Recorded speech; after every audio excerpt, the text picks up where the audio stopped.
Like, was it just them playing zone, or something you learned off film from Virginia? Or was That's the first time anybody's played this much zone. That's been part of the package for 30, how many years? For Javon to show the resiliency that he showed tonight, your confidence in him, where do you stand with him, and what does it say about him that he was able to have the performance that he had? You don't have to worry about my confidence, worry about his.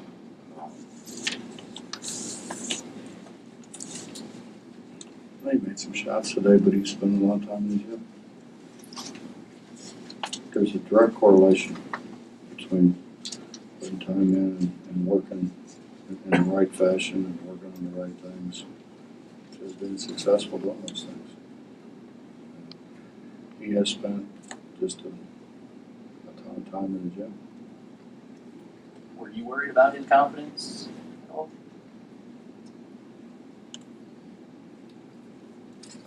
I have a hard time figuring out what they think.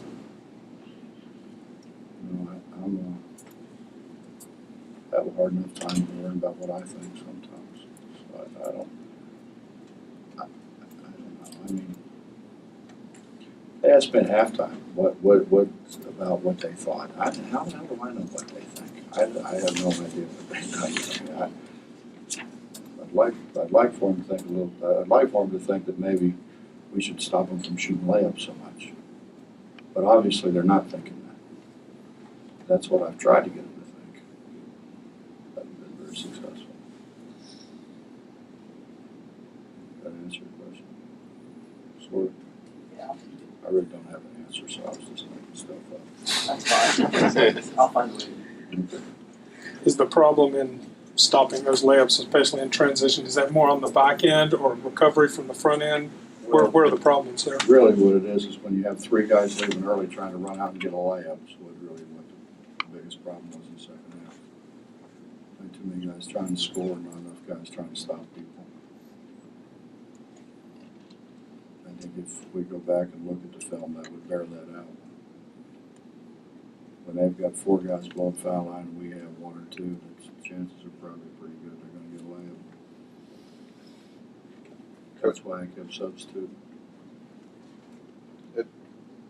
Obviously a different situation tonight with the big lead at halftime, but how big of a concern are, sluggish second half starts?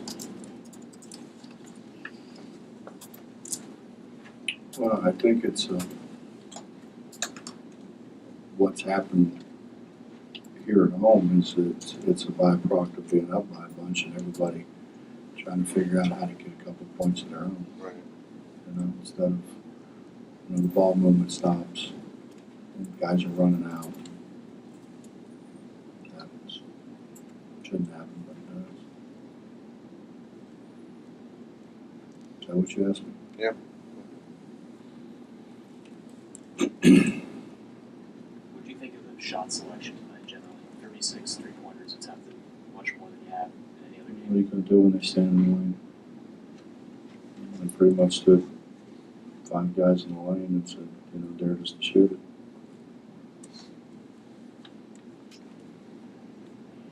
I mean, as long as they're shots that we can rebound, I'm okay with it. I'm just not okay with the ones we can't rebound. And I'm not okay with some of the ones that we took that were ill-advised. Is that a good word?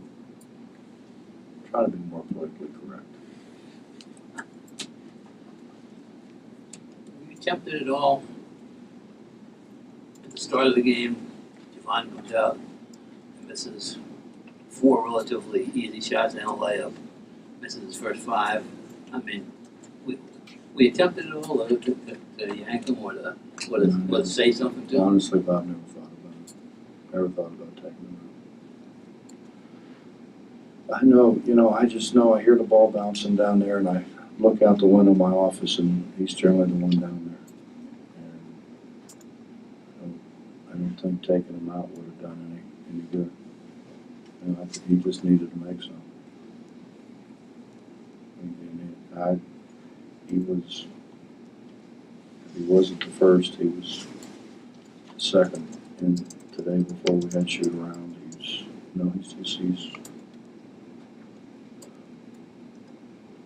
I give guys that try a lot more rope than I give guys that don't. You know, those guys that keep shooting it, but I don't ever see them in the gym or hear they're in the gym.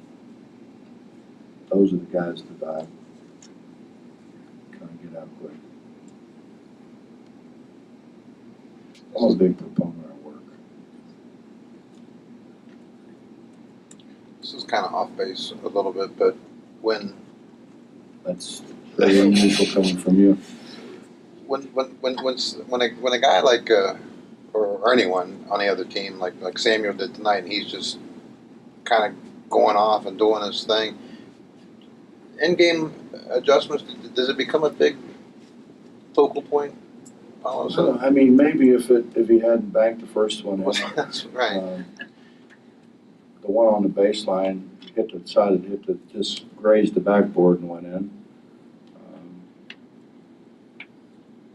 I mean, we're going to give up some stuff in transition in the way we play. You have to kind of live with that. We shouldn't give up layups at half court. But he just ended up being, I think they wanted him back there to finish. I don't know that for a fact, but I would guess that was the plan. He did a pretty good job for a while. Yeah.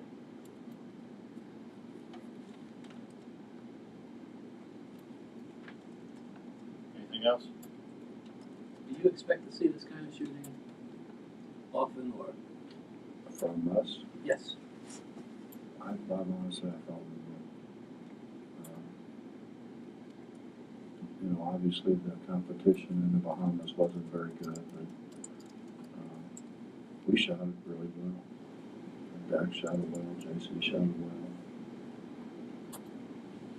Unfortunately, Beal shot it right better than everybody did. But I mean, we made shots. And we make shots in practice. We throw the ball all over the place in practice. So it's not a surprise we throw it all over the place in the game. We don't miss shots like that, like we've missed shots in games in practice. We make shots. Our struggle in practice is shooting it before we turn it over. And with Yvonne, you took him out that last game, let him sit there for 13 minutes, even though you were losing. You were obviously making a point. Point made. Yeah, I think he understands.